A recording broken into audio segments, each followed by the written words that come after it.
Hi, welcome back to my lab. Today let's have a look on this small instrument. This was manufactured by ECE.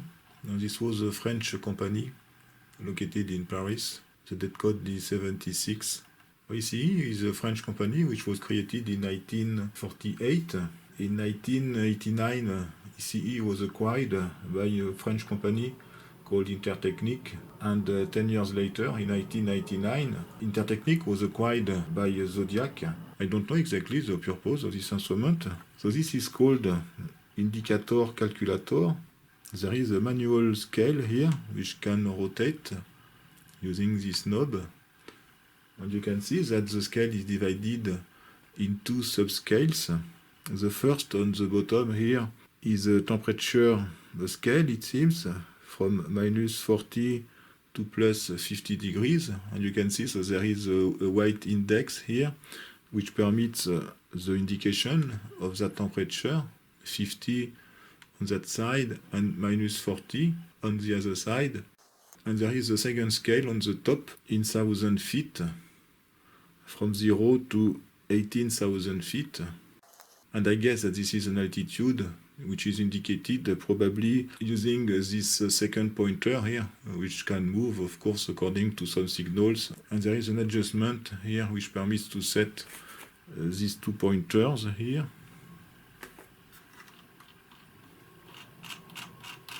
And there is also a push button here.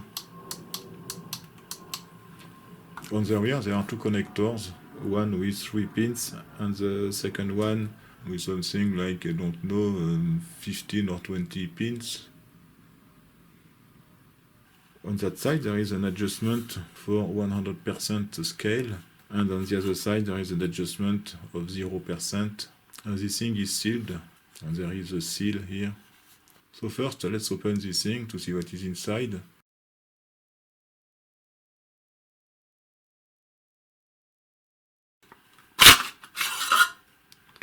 Okay, so there are several PCBs, 4 actually, and there are 2 TO3 transistors here, plus another one, and a TO66 transistor here.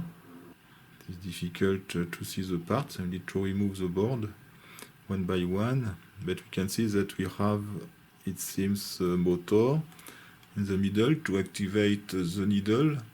And we can see that there is also a potentiometer. It is difficult to see, but there is a blue stuff. So this is the feedback of the servo control loop.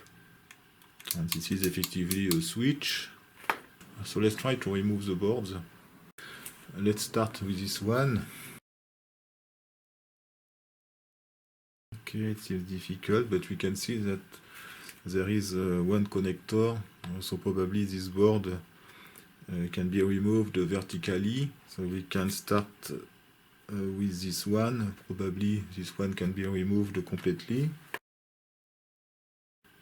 Okay, so this is a very nice construction and a very clean design.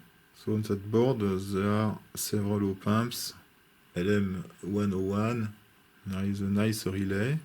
Oh, it is a branded ECE, as you can see also.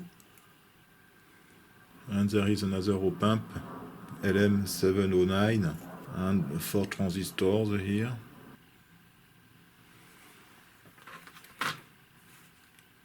Okay, we can have a look on the other boards.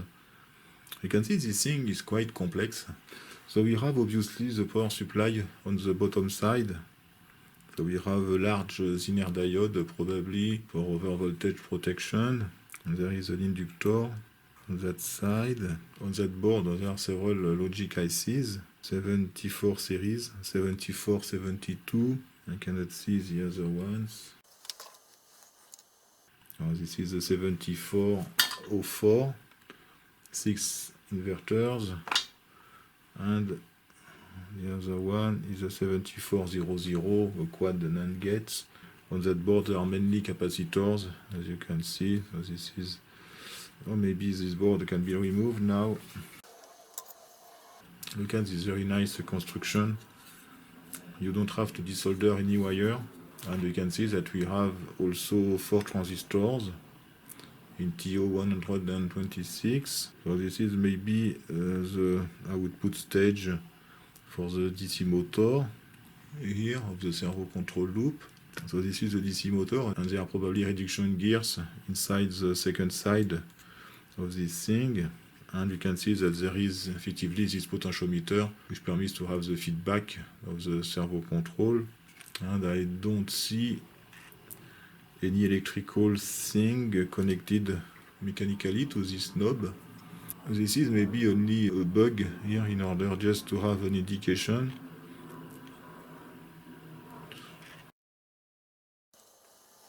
Okay, so we can have more details about this board.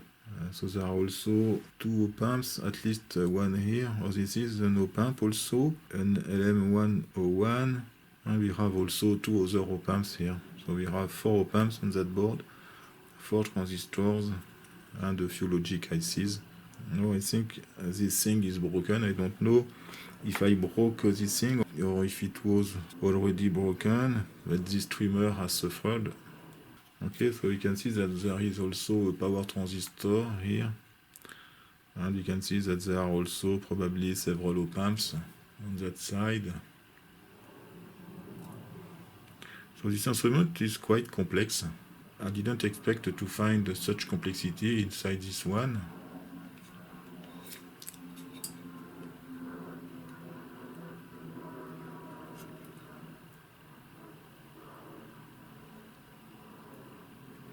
Anyway, it is very well constructed. You can remove all boards without desolder anything. This connector is damaged. So I think it will be very difficult to get it work. It is possible if I do reverse engineering, but doing such reverse engineering requires several days of work. And I don't think it worth the effort. On that board, there are only tantalum capacitors, the classic CTS13 from Firka. And that's all for this mystery instrument. If you have an idea about the use of this instrument, please leave a comment. Thanks for watching and see you next time. Bye bye.